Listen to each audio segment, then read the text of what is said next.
They never saw it coming. Not the coaches, not the players, not even the front office. This wasn't a blow delivered by a top-ranked defense, a furious fan base, or some click-hungry media outlet.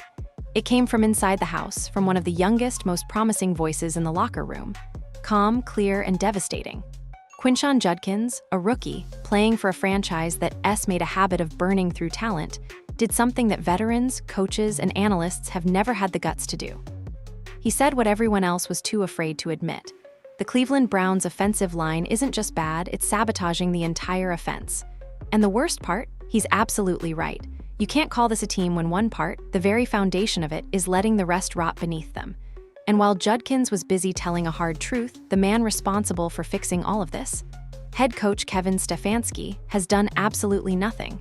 No panic, no overhaul, not even real answers. Just vague responses and recycled excuses while his franchise quarterback gets flattened and his star rookie running back crashes into walls created by his own teammates. What we're watching in Cleveland isn't just poor execution. It's a slow-motion collapse of trust, leadership, and future potential. And if it continues, the damage won't just affect today's box score. It could define the next decade of Browns football. Quinshon Judkins didn't scream. He didn't fire off some cryptic tweet or storm out of the locker room in a cloud of drama. That would have been easier to dismiss. What Judkins did was far more dangerous because it was calm, precise, and undeniably true. He looked directly into the camera and said what fans have been yelling at their TVs for weeks. The Cleveland Browns' offensive line isn't just failing. They're actively taking down everyone around them with alarming consistency. And as bold as that claim sounds, anyone who's watched this team play knows it's not just frustration. It's reality unfolding in real time, week after week. You can feel it. Every time the ball is snapped and the pocket collapses before the quarterback even sets his feet. Every time Judkins takes a handoff and meets a defender 2 yards deep in the backfield. It's not just poor execution, it looks intentional.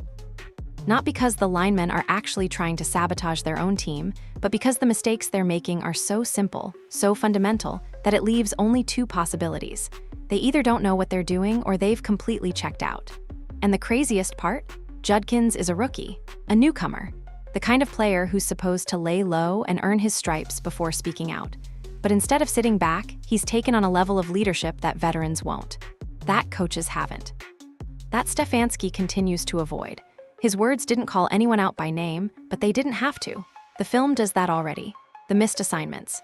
The standing linemen watching defenders rush past without even laying a hand on them. The snaps that seem doomed before the play even starts. Everyone who watches these games knows exactly who's not getting it done. Judkins simply said what no one else would. And make no mistake, this isn't just about bruised egos or bad press. What's happening up front is derailing everything the Browns are trying to build. This offensive line is the weakest link in a system that desperately needs coherence, and it's dragging down every playmaker around it. What's worse is that it's not happening quietly. It's happening in front of millions of eyes, and nobody inside the organization seems willing to stop it. When you've got a quarterback like Shedeur Sanders, a guy with talent, vision, and poise, and he's spending every game running for his life, that's not a performance problem. That's a protection problem. That's a coaching problem. That's a cultural problem. And now, thanks to Judkins, it's a public problem. His statement hit with force because it came without emotion. There was no grandstanding or finger pointing. Just a simple, undeniable observation. The offensive line is failing this team every single Sunday. And when a rookie needs to step up and say that out loud, it means those around him have been silent for far too long. But let's not pretend the damage stops, with Sanders taking hits or Judkins getting stuffed at the line of scrimmage. This kind of core-level dysfunction destroys confidence. It tears at chemistry. It silently fractures whatever belief a team has left. And the deeper problem here, the one hiding underneath the missed blocks and busted protections, is that no one on the staff seems in any rush to acknowledge the issue, let alone fix it. In most organizations, a blunt public comment from a rookie would trigger an internal meeting, a harsh conversation, a chance for coaches and veterans to reset the room. But in Cleveland, nothing. Just another press conference where Stefanski shrugs his way through questions and insists things are heading in the right direction. They're not. The Browns aren't just stalling, they're imploding. And it's happening from the inside out. The fact that it took Judkins, of all people, to shine a spotlight on it should have been a wake-up call. Should have made headlines throughout the building. Instead, it's being treated like an overreaction, like noise.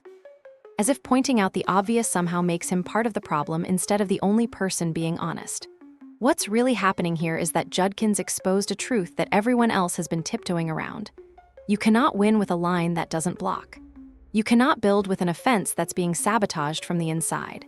And if nothing changes, if these breakdowns keep happening, if these bad habits go unchecked, if the coaching staff keeps turning a blind eye, then this isn't just a rough season. This is career damage. Long term, the league is watching, other teams are watching, and most importantly, so are the players inside that locker room, quietly asking themselves how long they'll be expected to sacrifice their health and careers for a coaching staff that won't protect them. Judkins could have stayed silent. Most rookies do, but silence doesn't protect quarterbacks. Quotes do, truth does. And for the first time this season, someone finally told it. The real proof behind Judkins' words doesn't come from a press conference, it's in the film. You don't need to be a former player or scheme expert to see what's happening every single week. It's right there in brutal HD. Snap after snap of clean pockets collapsing, defenders breaking through untouched, and offensive linemen standing shell-shocked as the chaos unfolds around them. There's no mystery here, no tricks, just bad football. Watch the game against Chicago. At first glance, you'd think the Bears' defense suddenly morphed into a league-leading unit. But take a closer look, and you'll realize they weren't doing anything fancy. No exotic blitz packages or deceptive alignments, just simple four-man rushes and basic stunts, the kind any NFL offensive line should be able to neutralize.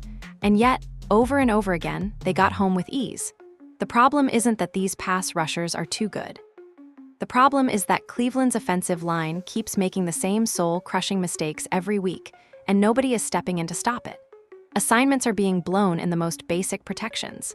Miscommunications lead to double-teaming the wrong defender while someone else walks in untouched. And worst of all, there's no sign of urgency to fix any of it. In that Bears game alone, on repeated drives, Shedeur Sanders was hit before he could even complete his first read. The pocket gave him zero time. On most plays, the ball was barely out of his hand before his ribs ate turf. Forget developing chemistry with receivers or working through progressions. He's lucky just to limp back to the huddle. And this isn't an isolated game. In Pittsburgh, it was the same script. Miami, same again. It's become the Browns' signature offensive identity, collapse from the inside out. Defensive coordinators aren't having to game plan anything special to beat them. They're just playing clean, fundamental football and watching Cleveland destroy itself. Even when Sanders does manage to escape, those are survival plays, not strategic design. They're not pushing the ball downfield with purpose. They're improvising under duress, patching holes in real time because the system around them is crumbling. He's not playing quarterback. He's playing damage control. And while Sanders is running for cover, Judkins can't even get started. On paper, he's everything you want in a modern running back: burst, vision, balance, patience. But those tools don't matter when he's being met by linebackers in the backfield almost instantly. The few times he does get a crease, it's electric. He hits the hole, accelerates, and moves the chains like he's done this for years. But it happens once every 10 carries. Maybe. The rest of the time, he's dodging his own blockers just to avoid a loss. What fans are starting to understand, and what coaches clearly don't want to address, is that this isn't a talent issue. It's a failure to execute the most basic aspects of offensive line play. Blocking fundamentals are being ignored, feet are slow, hands are late, vision is non-existent, and worst of all, there's no accountability. Because the mistakes are obvious and they're repeated. That's the scariest part. In high-level football, even good players have bad games. But when the same players are getting torched by the same sets every single week, it's not inconsistency, it's who they are. And that identity is now bleeding into every part of Cleveland's offense.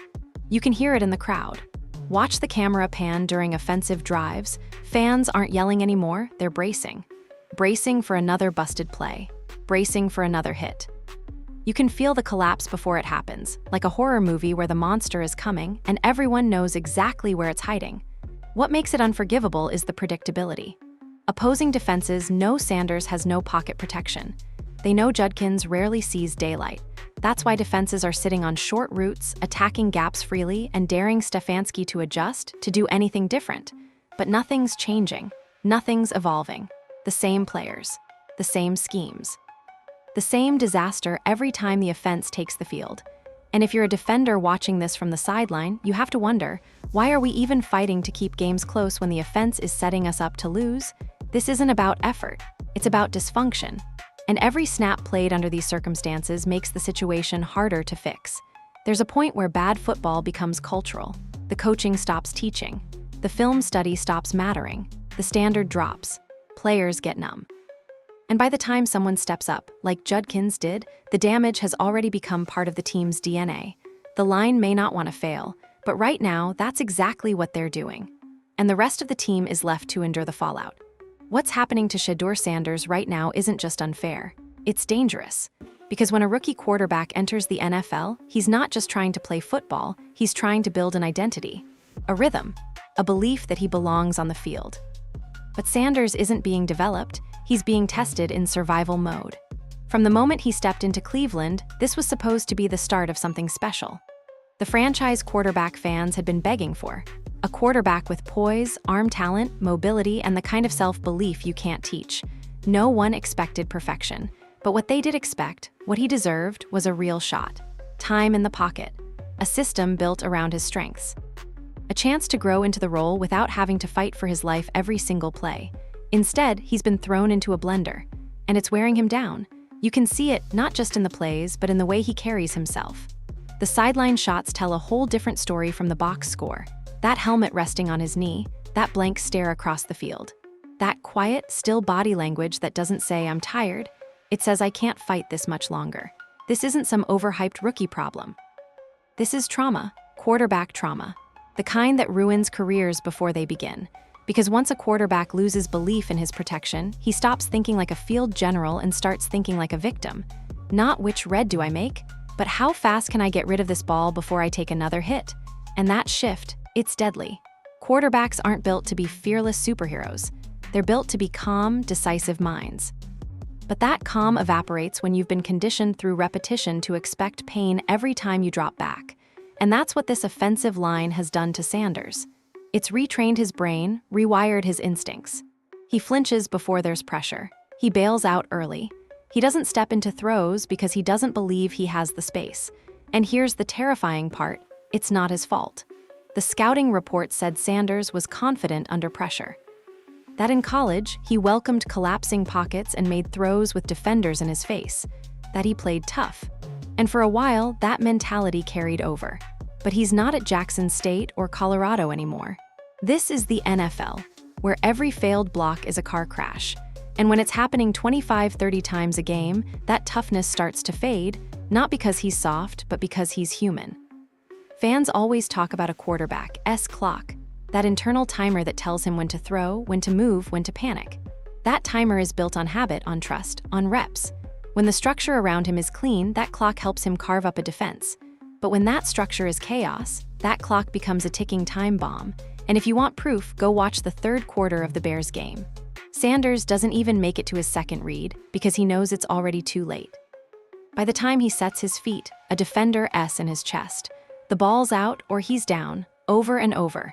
That's not a quarterback making bad decisions. That's a quarterback anticipating being hit before he's even read the field. And that, more than anything, is what could ruin this entire rebuild. Because once a quarterback loses trust in the pocket, it's not easy to get it back. That scar lingers. It shows up in subtle ways: rushed mechanics, jittery feet, early checkdowns, and unwillingness to hang in and make the big throw. What might have felt like instinct becomes fear. They don't throw with conviction anymore. They throw with hope. It's the slow erasure of what made them special in the first place. And Sanders, he's on that edge right now. He hasn't lashed out in the media. He hasn't snapped at teammates. He's been professional, almost too professional, considering what he's enduring. But that tiny pause in his interviews, that lowered voice, that blank look as questions are tossed at him that he's too exhausted to fake answer anymore, that's everything you need to know. The light is fading, and the blame doesn't fall on him, not an ounce of it, because no one could thrive in these conditions. You could drop a dozen starting quarterbacks into this Browns offense, and they'd all be dealing with the same nightmare. But Sanders shouldn't be paying that price. Not now, not yet. This was supposed to be a rookie year full of mistakes that lead to growth. A year of learning, building, developing timing with his weapons, and molding into a franchise leader. Instead, he's being taught how to survive fire drills. Instead of growing into a superstar, he's doing damage control, and every week, the damage cuts deeper. It's one thing to have a bad year as a rookie. It's another thing entirely to have your entire foundation get broken before you even have a chance to compete. And the longer this continues, the harder it becomes to undo. Because quarterbacks don't just bounce back from this kind of mental wear and tear. Something always sticks.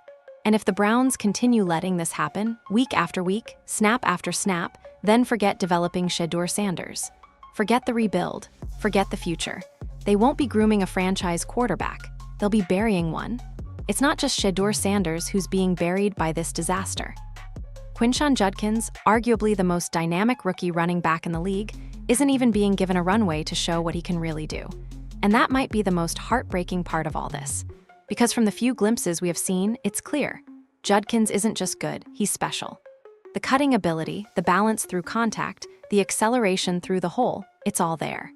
In those rare moments when the offensive line gives him even a sliver of daylight, you see why he had scouts buzzing. You see why the Browns locked him in. You see a back who can change the pace of a game with one touch. But those moments, they're gone before they start. Because what Judkins is working with right now isn't an NFL offensive line, it's a permanent obstacle course. Defensive linemen are in his face before the play even develops. Holes that should be splits are instead smothered by missed blocks. And when he does break a tackle, which he does surprisingly often, it just buys him another second before yet another defender is waiting. There's no room to read, no time to set up a cut, no chance to build rhythm. Every carry is a fight for survival, and not because of anything the defense is doing that's revolutionary, but because the guys in front of him keep falling apart on the most basic level. And think about what that does mentally to a player built around rhythm and timing and vision. A running back like Judkins thrives on anticipation, recognizing leverage, feeling the flow of the defense, pressing one gap before ripping into another. But when the backfield becomes a war zone, there's no time for vision. There's no setup. Everything becomes one read, one cut, and pure hope. That kind of environment kills a running back's rhythm. It's like asking a pianist to play a symphony in the middle of an earthquake. Even the best ones can't perform when the ground beneath them won't stop shaking. And yet somehow, Judkins is still fighting. Still going 100% on every carry, still blocking in pass protection when the line collapses, still trying to spark something out of plays that should have lost 5 yards. That's the kind of professionalism you expect from a 10-year vet, not a rookie. And it's being wasted. This isn't just frustrating, it's offensive to anyone who understands football. Because you watch Judkins twist through a narrow crease, break 2 tackles, and gain 3 yards, and instead of celebrating the run, you realize what it could have been if he had even average blocking. This is what makes good running backs disappear. Ineffective offensive play not only kills stats, it erases trust. When fans and coaches don't see the numbers, they forget the impact. They start labeling a talent like Judkins inconsistent or situational, when really the situation is what's failing him. He's not lacking ability, he's being suffocated by circumstances. And if you're Judkins, especially after being the only one in the locker room with enough guts to publicly say what everyone else was thinking, you have to wonder what your reward is going to be. Because so far, it's not fixes. It's not protection. It's not support. It's silence. The system isn't being adjusted to highlight him. The play designs aren't changing to free him. The protection schemes aren't being overhauled to give him anything close to a chance. This is a coaching staff that sees its only consistent offensive weapon getting swallowed whole by a problem everyone sees coming and chooses to sit on its hands. That doesn't just fail Judkins now, it puts his future at risk. Because every hit he takes in the backfield, every drive that ends with 0 yards and no rhythm, it all compounds. In this league, momentum is everything. Narrative is everything. Players don't get 10 chances to prove they're elite. They get 2, maybe 3. And if the numbers don't pop off the screen, there's always another rookie waiting behind them in the draft. Judkins doesn't have a production problem. He has a situation problem. And all the talent in the world cannot change that if the people above him won't. What we're watching is a 1-2 punch of potential getting drowned before it surfaces. Sanders can't throw. Judkins can't run. not because they aren't capable, but because the foundation is rotten. The offensive line isn't just playing poorly, it's actively dragging two of the most promising young playmakers in the entire league into the mud with them. And the tragedy is, they're still giving their all. Judkins, battered every play. Sanders, wiped out for trying to hang tough in collapsing pockets. Both still suiting up with straight faces, showing up in interviews, pretending like they believe this team can turn it around, when deep down, they probably know that unless something drastic happens, this is how it's going to end. Not with a bang, not even a slide, but with wasted talent, broken confidence, and two rookies wondering what they ever did to deserve getting handed the keys to a car with no engine. And the taller this pile of failure gets, missed tackles, blown blocks, silence from Stefanski, the harder it becomes to climb out. It's not just losing games anymore. They're losing their stars before they've even had a chance to shine. You'd expect these kinds of breakdowns against all-world defenses. Top-tier units running disguised coverages, delayed blitzes, or exotic fronts designed to confuse even the most experienced offensive lines. But that's not what's beating the Cleveland Browns every week. What's on tape is far more disturbing. They're getting destroyed by the basics. Turn on the film from the Chicago game.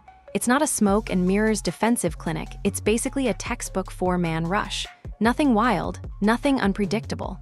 And yet, Bears defenders are getting clean lanes to Shedeur Sanders without being touched. Watch the snap. One lineman steps inside.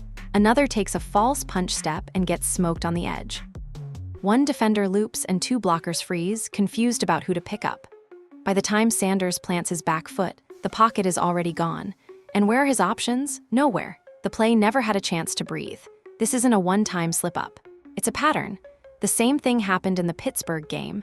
The Steelers didn't come in with anything groundbreaking. They brought heat the way they always have.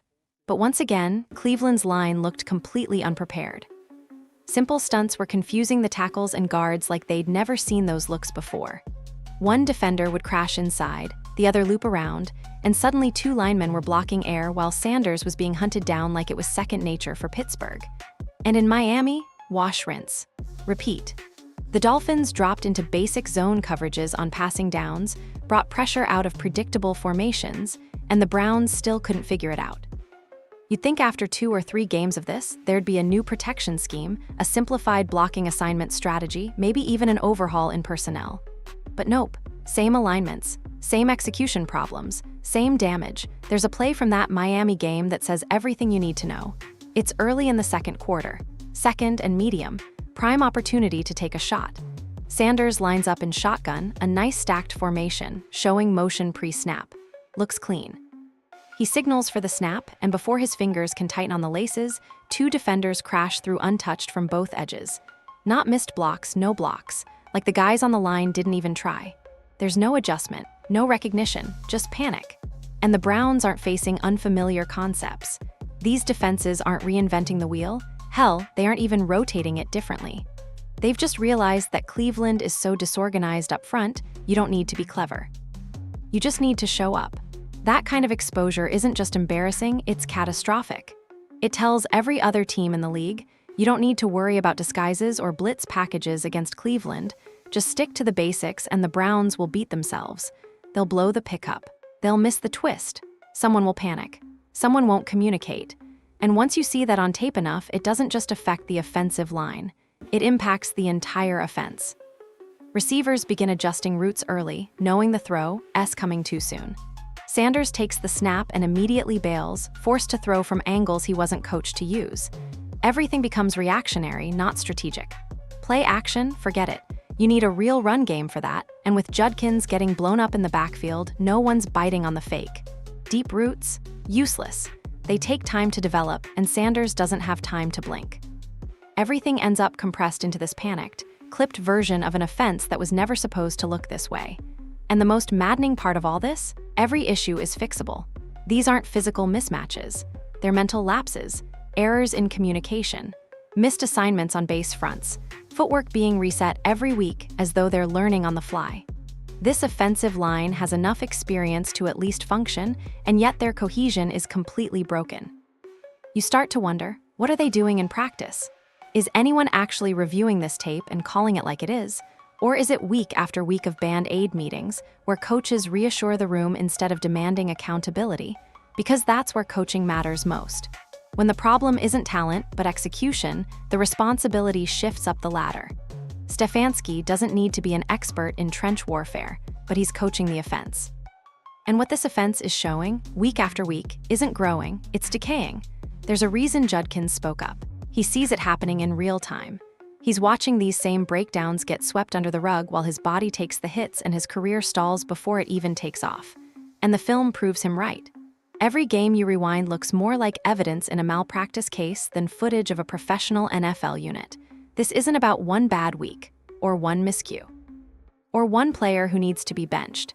This is about a system-wide failure repeating over and over, not because of opposing genius, but because of Cleveland's refusal to learn from its mistakes. And once that pattern sets in, it's not just plays that get lost. It's seasons, reputations, careers. You'd expect someone to step in and stop the bleeding. Someone to slam a fist on the table, rearrange the pieces, and command respect when the team is falling apart from the inside out. But week after week, as the Browns spiral through the same disastrous loop, Kevin Stefanski, the man tasked with leading this offense, just stands there. Silent, passive, detached. There's no urgency in his voice, no fire in his press conferences, just the same robotic phrases. We need to execute better. We're evaluating everything. We're going to keep working through it. Coach speak, empty words, and behind those words, nothing. No major personnel shakeups, no schematic adjustments. No real evidence that anything is actually being done to fix what's painfully obvious to everyone watching the games. This offense is broken at its very foundation, and he's allowing it to happen. This is the same Stefanski who not long ago was hailed as an offensive genius, a guy who won Coach of the Year, a leader who was supposed to bring structure, schemes, and a winning culture to Cleveland. But now, he looks like a man watching a house burn down and choosing to rearrange the living room instead of calling the fire department. Let's be brutally clear, this isn't just a rough patch. It's a system-wide collapse. This offensive line isn't just struggling, it's gutting the team's future. And the head coach is treating it like a small correction is all it needs. He's shuffling guards in and out, like that's going to fix a complete communication meltdown. He's experimenting with formations, while ignoring the fact his rookie quarterback doesn't even have a second to let the play develop. He's calling plays as though the pocket will hold, knowing it won't last more than 2 seconds. That's not optimism. It's denial. And for young players like Shedeur Sanders and Quinshon Judkins, that denial is career-threatening. Because while they're out there risking everything, dodging hits, breaking tackles, pushing through pain, Stefanski's refusal to take bold, uncomfortable action is cementing a culture of no accountability. And if the coach doesn't demand better, no one else will, because leadership flows down, not up. When the head coach shrugs through disaster, players get the message loud and clear. We're not fixing this, we're surviving this. And you can't build a championship culture when your leaders are just surviving. You build it by fixing the issues before they become infections. But that's not Cleveland right now. Right now, you've got the quarterback playing emergency quarterback. You've got the running back running blindfolded into walls. You've got receivers whose routes don't matter because the ball won't be there when it should. And at the top, you've got a head coach casually managing one of the most self-destructive spirals in recent NFL memory, without so much as cracking the surface to diagnose what's actually wrong. This isn't just Stefanski's problem. It's a culture problem. This kind of failure doesn't happen overnight. It festers when losing becomes acceptable, when everyone's just trying to protect their job title instead of their players. It starts with missed blocks and ends with lost seasons. And no one is more responsible for the tone of that locker room than the head coach. What's worse is that it's Stefanski's offense that's failing.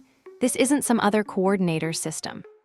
This is his blueprint, his strategy, his scheme, and it's failing to such an extreme degree that every other piece of the puzzle is being erased. Play design, useless when your quarterback can't get to his drop back. Personnel, irrelevant when your line doesn't know who to block. Philosophy, doesn't matter when the entire core execution is broken. It's time to stop pretending this is fixable with small tweaks. It's not, and deep down, fans know that. Deep down, Sanders knows that. Judkins knows that. The only person who seems allergic to reality is the head coach, because this collapse isn't silent. It's on film. It's in every stat. In every post-game presser where Stefanski says the exact same 5 phrases like he's on autopilot. And the longer he refuses to take responsibility or take action, the louder the message becomes to the rest of the locker room. There are no consequences here. It doesn't matter if your blown block gets your quarterback buried. It doesn't matter if a simple stunt confuses the line for the 10th straight week. You'll still start next Sunday. You'll still get a pat on the back because we believe we're close. Close to what? Imploding entirely? At some point, leadership means doing the hard thing, pulling the plug on broken systems, sitting down players you trusted because they're hurting the team, revising the scheme from the ground up if it's not working. Leadership means chaos doesn't build without a response. But right now, that's all Cleveland is getting. More chaos, no response. Stefanski has stopped leading and started managing. And if you're managing your team through failure instead of leading them out of it, you've already lost. And that's why this moment, this fork in the road, doesn't just belong to Sanders or Judkins or even the offensive line. This moment defines Kevin Stefanski's legacy. Because if he won't take charge now, in the middle of one of the worst offensive stretches in recent Browns history, when will he? At this point, judging the Browns' offense by individual performances doesn't make sense anymore, because individual performances are now impossible. The situation has deteriorated so badly up front that it's infecting everything. Every skill player, every play call, every offensive snap. When the offensive line is this dysfunctional, no part of the offense can function, no matter how talented your roster is on paper. And Cleveland, they actually have pieces. Talented receivers who should be stretching the field, running precise routes, and creating separation. Weapons who, in a normal offense, could feast on deep balls from a strong-armed quarterback like Sanders. But that's a pipe dream now. Because how do deep routes work when the quarterback has 1.8 seconds to throw? They don't. They never even have a chance to exist. Route trees get slashed down to slants, bubbles, and outs. Playbooks that were supposed to evolve week by week now look like they were written for high school drills. Everything is compressed. Everything is panicked. Receivers know that when they break into the second part of their route, the play is probably already dead. Not because they aren't open, but because the quarterback doesn't have time to see them.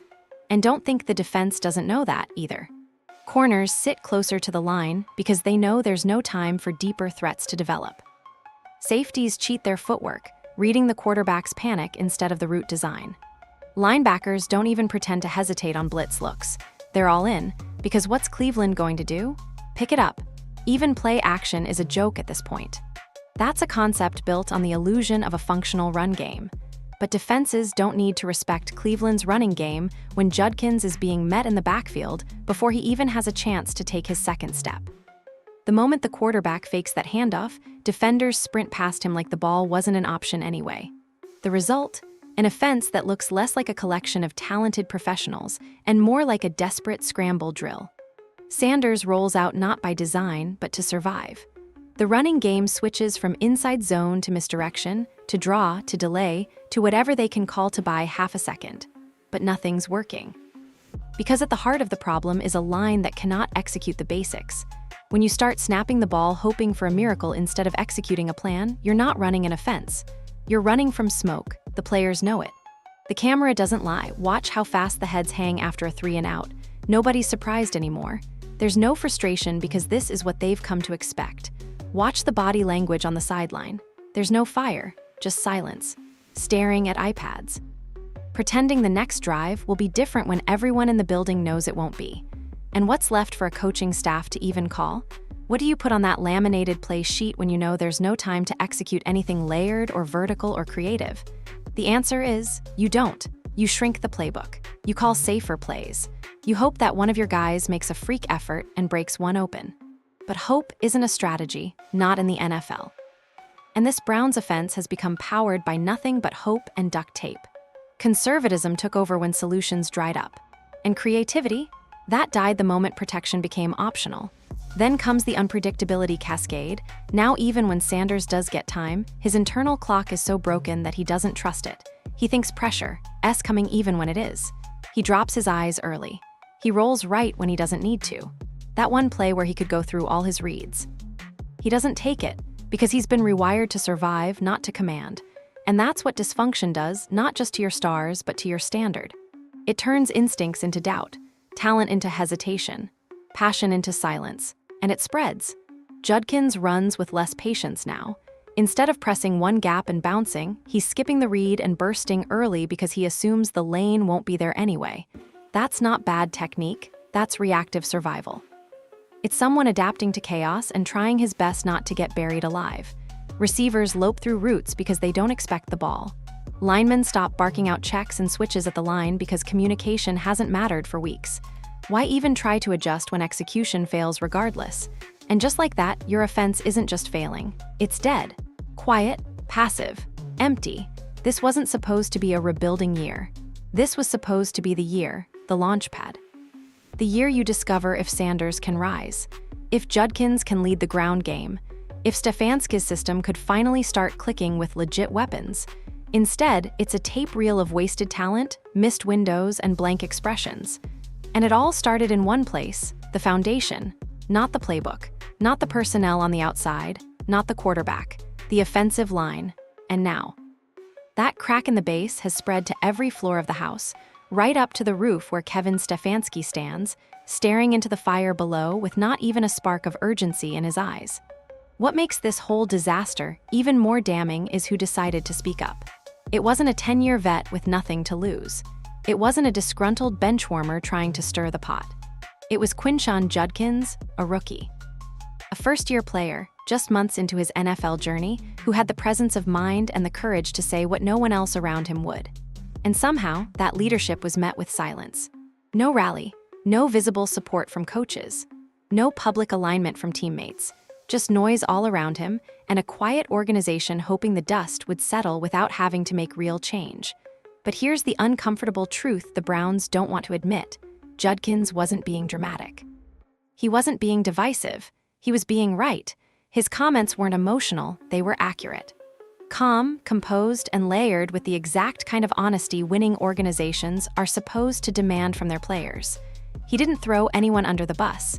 He didn't name names or break the locker room code. He pointed at the system, not individuals. And what he exposed was bigger than any one block or one missed assignment. He revealed that the entire offensive structure, from protection down to accountability, was decayed from the inside. That's leadership. That's what you're supposed to see from your veterans. Only the Browns didn't hear it that way. They heard discomfort. They heard criticism. And instead of rallying around his truth, they quietly shelved it like an inconvenient headline they hoped would fade away. But Judkins wasn't wrong. In fact, his timing was perfect. It didn't come after a meaningless Week 17 loss. It came while there was still time to change course, to act, to salvage what was left of this season and start protecting the future. That's not complaining. That's a warning. That's a last-ditch signal flare from a player who, despite the chaos around him, has still shown up every single week and fought through the mess with everything he has. He had every right to be frustrated. He's done his job. He's broken tackles. He's found space where there was none. He's sacrificed his body for a team that hasn't done nearly enough to support him. And then, when he did what a leader does, identifying the core issue dragging the team down, he got exactly what you'd expect from a broken system: silence. That's not just disappointing. It's dangerous.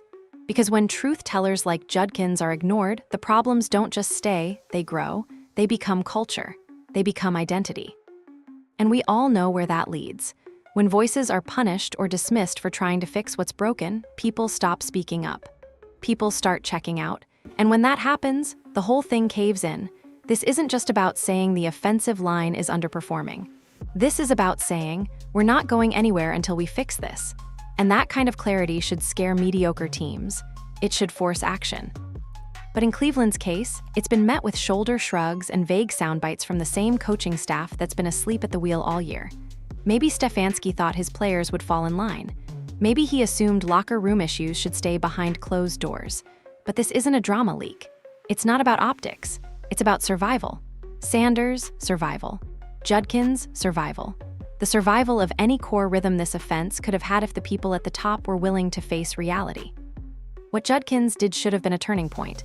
It should have sparked uncomfortable meetings, position group shakeups, honest accountability from the coaching staff. Instead, it's just floating in the air now, like a warning shot that nobody had the courage to respond to. He didn't have to say anything. Most rookies wouldn't. The risk is too real. When a young player speaks out, there's always a danger they'll be labeled a problem or hard to coach. But Judkins didn't shout. He didn't panic. He spoke like a player who knows exactly what he's seeing and cares enough to say it out loud. Because he can feel it slipping away from him, from Sanders, from the whole offense. And if you think that was just frustration talking, look closer. That was a player trying to save what's still worth saving. And the longer the organization keeps ignoring voices like his, the faster they'll find themselves with two talented young players, whose windows they shattered before either of them got a real chance to shine. It's one thing to waste a season. Wasting courage, that's worse. It's easy to focus on the physical toll, the sacks, the hits, the constant scramble plays turned into survival drills. But what's happening to Shedeur Sanders right now goes far beyond bruises and pressure. It's psychological, it's internal, and it's starting to show in every quiet glance, every stiff response, every game where he walks off the field with no words at all. Body language is a language all its own. And right now, Sanders is screaming. He doesn't throw tantrums. He's not yelling on the sidelines or slamming tablets into the turf. If anything, it's the exact opposite. He sits quietly, helmet off, eyes unfocused, bearing the weight of an offense collapsing around him with the kind of expression that looks less like frustration and more like numbness. That's when you know it's serious. Because early in the season, Sanders still had fire, still high-fived teammates after tough drives, still sat next to coaches after mistakes, flipping through schemes and drawing up adjustments. You could see the belief still flickering in him, the attitude that said, "We'll figure this out, just give me a shot." But now, that flicker is dying. He doesn't gesture to the sideline after blown plays. He doesn't look confused when pressure comes untouched. That's not because he's comfortable. It's because it's expected. The look in his eyes says something you never want to see from a rookie quarterback: acceptance. Not acceptance of the challenge, acceptance of the failure, of what the team has become. It's hard to fully explain what that moment does to a young player, because NFL quarterbacks aren't just processing defenses, they're constantly managing emotions, body control, stress, pressure, and pace. It's not just physical IQ, it's emotional bandwidth. And watching Sanders now, it's clear. The bandwidth is being overloaded constantly. He's thinking more about survival than performance. Not "where's my third read?" but "how many seconds do I have before someone hits me in the spine again?" That fear rewires you. That anxiety becomes your new default. And while fans may not always notice it in real time, the film tells a different story. Watch how quickly Sanders drops his eyes now, how often he checks for edge pressure before even starting his read progression. That's not bad technique. That's a trauma response. When you've been hit enough times on plays that were supposed to protect you. You stop trusting the design, you stop believing, and that disbelief infects the rest of your mechanics. Even when the offensive line actually does buy him time, he doesn't stay in the pocket. He doesn't step into his throws with full confidence. He's bailing, not just from defenders, but from memory. He's not just anticipating pressure. He's reliving it before it even comes. And if this continues, he won't just become less effective. He'll become permanently altered. We've seen this before. Young quarterbacks with promise, put in awful systems, behind questionable lines, told to be patient while they lose more than games. Confidence is fragile. Once it's gone, it doesn't walk back in with a play call. It doesn't return just because the offense improves next season. It leaves in layers, in missing pieces. And most of the time, it never fully comes back. That's where Shedeur is heading, not because of talent, but because of the environment. And the worst part is he hasn't cracked publicly. No excuses, no blame game, no post-game quotes throwing the O-line under the bus. He's carried himself like a professional through everything, even when the team behind him has given him every reason to break. But cracks don't always look loud. Sometimes they're just quiet drifts, stares, subtle pauses when a reporter asks a question, longer stretches between sentences, less energy, less light. That's what we're seeing now. A player losing more than games. He's losing belief, not in himself, but in the system that's supposed to protect him. And in a position as mental and emotional as quarterback, that loss is devastating. He didn't come here to survive. He came here to grow, to build, to lead. He came in with every tool you could ask for, but tools mean nothing if the house is flooded before the frame goes up. They gave him the keys to the franchise and then left the garage on fire. Shedeur Sanders isn't being given a rookie year. He's being handed a test of patience, pain, and resilience, and no development plan in the world can survive that unaided. This isn't just a welcome to the NFL moment. This is something far more damaging. And if no one steps in, if Stefanski and the front office continue to let disaster unfold in slow motion, Sanders will still be standing, sure. But the version that emerges on the other side of this storm may not be the same quarterback that entered it. He won't be commanding, he'll be cautious. Not because he failed, but because he was failed. And that might be the greatest tragedy of all. Every franchise eventually hits a fork in the road, a moment where decisions echo for years, not games. And for the Cleveland Browns, this is that moment. Behind all the film breakdowns, missed blocks, and failed protections, what we're actually watching is the beginning of a decision. One that won't be made with a public announcement or a press release. One that's already being made, right now, by the choices not being made. Will the Browns protect their future, or will they let it burn, quietly, week by week, while convincing themselves it's just a phase? Because what we've seen on the field isn't just poor execution. Slow self-destruction, and it's targeting the two pillars this team's future should be built around: Shedeur Sanders and Quinshon Judkins. These aren't placeholders. These aren't guys you hope develop into something eventually. These are potential cornerstone players, flashing elite ability while buried under organizational indifference. Sanders has the tools to be a franchise quarterback. Judkins could be a high-production, game-shaping running back for the next 5 years. They are players you build around. And yet, the Browns are shredding their rookie seasons like they're disposable. If this line isn't overhauled completely, not just repositioned or rotated, the team runs the risk of something far bigger than another losing season. They risk losing both players mentally, long before they ever reach their ceiling. Because when players get used to being failed, they stop buying in. They stop trusting coaches. They pad their stats, stay healthy, and look for the first chance to leave. It's a breakdown of belief, and it spreads fast. This league doesn't wait around for maybe next season. Rookie contracts are short, windows close fast, and reputations, they stick around a lot longer than people think. If the Browns let this season settle into just another rebuild year, they're not just wasting time. They're eroding what little trust their young leaders still have left in this organization. And once that's gone, building a winning foundation isn't just difficult, it's impossible. Because word gets around. Free agents talk. Agents talk. Players around the league watch the tape too, and right now, the film doesn't lie. It shows a franchise failing to protect its own. It shows a coaching staff leaving their most valuable assets out to dry. It shows a front office running damage control in public, while refusing to make the hard football decisions behind the scenes. If this is how the Browns treat their first-round quarterback and breakout rookie running back, then what message does that send to everyone else? To free agents? To the locker room? To the fans? It says, we see what's broken and we're still going to pretend it's fine. There is no middle ground here. Not anymore. Either this franchise makes sweeping changes, pulling broken pieces out of the offensive line, adjusting schemes, and installing leadership that demands accountability at every level, or they continue down the path they're currently on. A path where Judkins watches his career stall before year 2. A path where Sanders' confidence fades, maybe forever. A path where high potential gets buried under low standards, and once promising stars quietly fade in the shadows of dysfunction. And if that happens, it won't just be a failure in performance, it'll be a failure in leadership. Because this situation doesn't require a miracle to fix. It doesn't need a total roster teardown. It needs an organization willing to admit what it is and demand better from itself now, not in the offseason. If the Browns act boldly, they can still turn this around.